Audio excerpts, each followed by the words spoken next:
In this video, we are going to explore the third and final major aspect defined in the IEC 61131-3 standard, the programming languages. If you missed the previous videos where we discussed the software model and the data model, check out the links in the description.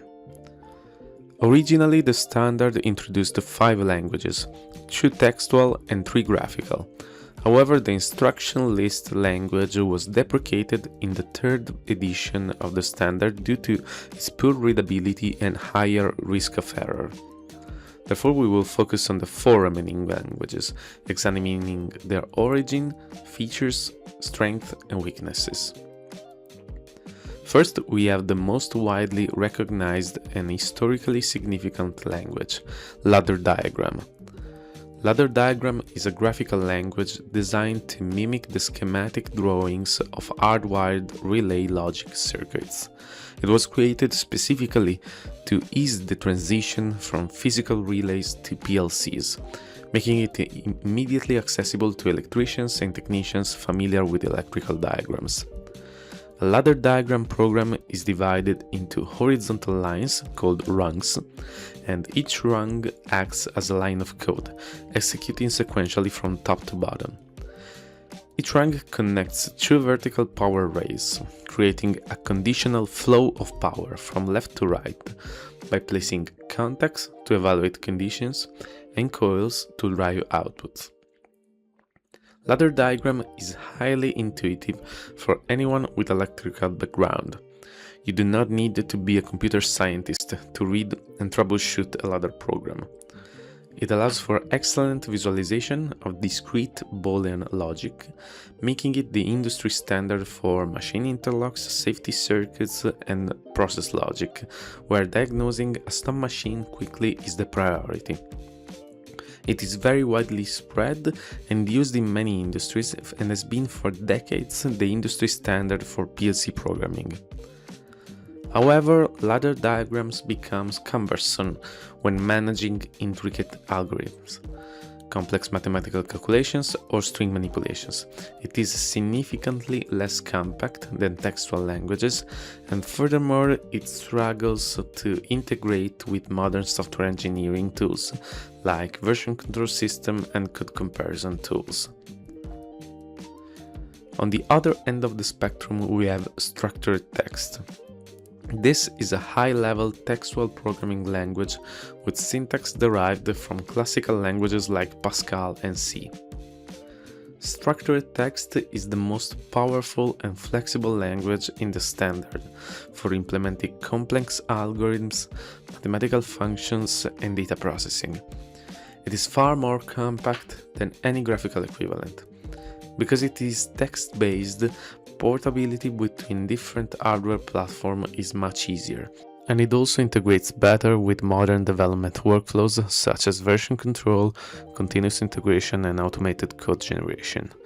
It offers a very fast learning curve for those with prior IT or computer science experience. Conversely, ST can have a steeper learning curve for personnel without a traditional programming background. It is generally less accessible for electrical maintenance staff and electricians. Additionally, visualizing Boolean logic for troubleshooting purposes is often less immediate than looking at it in a graphical language such as ladder diagram. Then we have a function block diagram. This is a graphical language where logic is represented through a network of interconnected blocks. Unlike ladder, which visualizes power flows, FBD visualizes signal flows. FBD provides an intuitive representation of how data moves through a system. It excels in applications involving signal processing and continuous control loops such as PID control, motion control for calling motion control blocks, where visualizing the input to output transformation is important. But in simple Boolean logic, it can sometimes feel less efficient alternative to ladder. In very complex network with many feedback loops, connections can become very messy.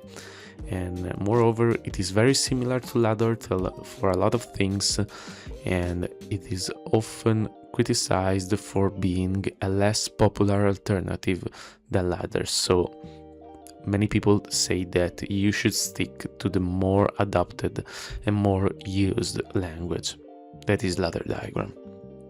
And finally, we have a sequential function chart. This is a unique graphical language designed specifically to structure sequential processes. It is based on the GraphSet standard and resembles a state machine diagram. It is excellent for visualizing distinct operating states, and it provides a clear, high-level overview of the process flow, making it very easy to diagnose exactly when and where a machine is stopped in its cycle and where it is running. It is important to note that SFC is a structural language. The detailed logic in the steps and transition must be implemented using other IEC languages, typically structured text or ladder. Furthermore, experienced programmers can often implement state machines entirely in structured text to gain more flexibility than the rigid SFC structure permits. So, which language should you choose?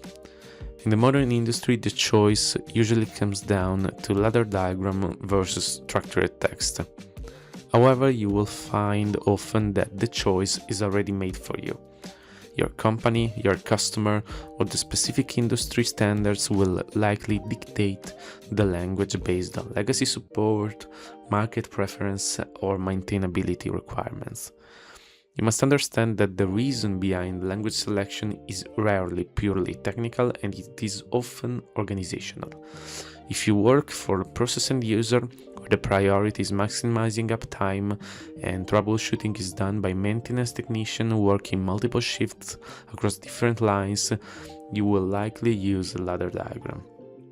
And if you work in an R&D department of an OEM building standard complex machinery and you need to support a massive install base with efficient updates, you will likely work with structured text. The trend in industrial automation is slowly following the IT world. It is lagging behind maybe 10-15 years, and structured text is becoming increasingly favored for complex data-heavy applications, while ladder diagram is still maintaining its dominance in many industries and geographical locations. This video concludes our theory series on the IEC 61131.3 standard. If you wish to dive deeper into these languages and start coding, check out my book PLC Programming for Beginners, available on Amazon.